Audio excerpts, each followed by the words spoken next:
Bagaimana hukumnya pejabat yang selalu menang sendiri dan selalu menyalahkan anak buahnya? Ini bukan pertanyaan, ini balas dendam. Ini sakit hati dia. Kemana caranya biar supaya Ustaz Somad menghantam pemimpin dunia? Buat lu pertanyaan. Itu pula masalahnya. Dia bertanya sama Ustaz yang paham pula kan. Nabi berkirim surat kepada Raja Romawi, namanya Heraklius, Herkal. Apa kata Nabi? Aslim taslam. Kalau kau masuk Islam, kau selamat. Falaka ajrani, kau dapat 2 pahala. Kalau engkau baik, rakyatmu semuanya selamat dan kau dapat 2 pahala. Itulah enaknya jadi pemimpin. Karena kalau dia baik, rakyatnya baik, dia dapat 2 pahala. Tapi kalau kau tidak baik, falaka dzambul arisiyin, semua dosa anak-anak buahmu kau ikut menanggungnya. Oleh sebab itu maka yang paling pertama dapat naungan di akhirat nanti, sab'atun yuzilluhumullah, 7 golongan dapat naungan Allah. Saat itu naungan tak ada panas terik, tak ada atap. Di antara yang dapat naungan yang pertama bukan ustaz, yang pertama bukan ulama, yang pertama al-imamul adil, pemimpin yang adil. Tapi negara kita negara demokrasi. Kalau ada pemimpin-pemimpin kita yang zalim, yang menyalahkan orang, kita bisa lapor ke atas.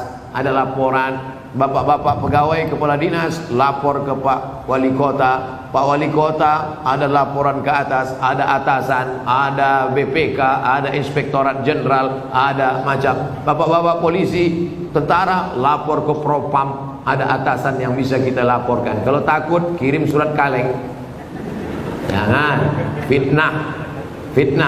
In ja'akum fasiqun binaba'in, kalau datang orang bawa berita palsu, fatabayyanu, klarifikasi.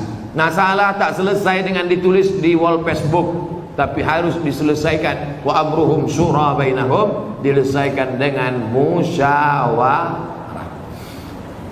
Seorang laki-laki pakai emas dalam solatnya, apakah solatnya sah? Emas itu bukan babi, kecuali dia membawa rantai babi, baru Arab. Emas tidak. Emas kalau dipegang, wudhu kita tak batal, solat kita pun tak batal. Tapi Nabi mengharamkan pakai emas. Ini mesti dipahami. Emas kalau kita masukkan ke kantong, dibawa solat, Allahu Akbar, solat sah.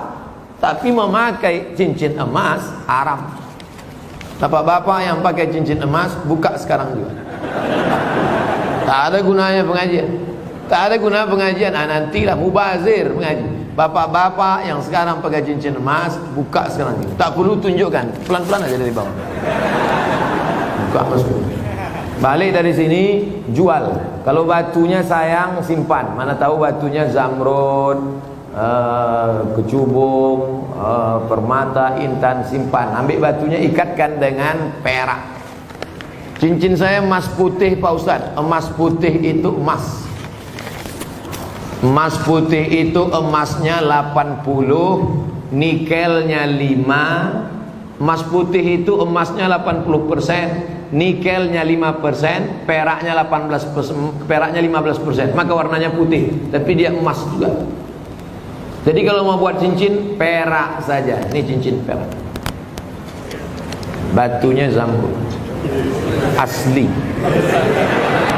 Mereknya Casio, Casio orang. Tak pernah saya beli. Kalau sempatlah saya beli sekian puluh juta, lalu kemudian anak yatim tak sekolah, neraka jahanam tempat saya. Bisa pula anak yatim tak sekolah, cincin kita 30 juta. Pak, minta makan Pak, belum makan pagi, kata anak yatim di lampu merah. Kita mau. Nauzubillah. Oleh sebab itu maka yang punya cincin emas, wahai Imam Syafi'i, kenapa laki-laki Islam tak boleh pakai cincin emas? Apa kata Imam Syafi'i? Robek hati orang miskin menengok cincin emas. Aku makan pun payah, kau sampai hatilah pula pakai cincin emas. Matilah kau cepat, kata dia. hancur hati dia. Itu alasan ulama dulu. Tapi rupanya sekarang setelah ditemukan emas itu ada molekul-molekul kecil masuk ke dalam pori-pori, masuk ke dalam darah, masuk ke dalam jantung, menyebabkan penyakit Alzheimer, penyakit tua sebelum masanya, penyakit lemah, tak bertenaga. Banyak orang barat yang sudah kena, pokoknya emas. Lalu kami yang perempuan Pak Ustaz, yang perempuan dia masuk ke dalam, keluar lagi melalui darah menstruasi haid. Makanya kalau ada bapak yang haid, pakailah.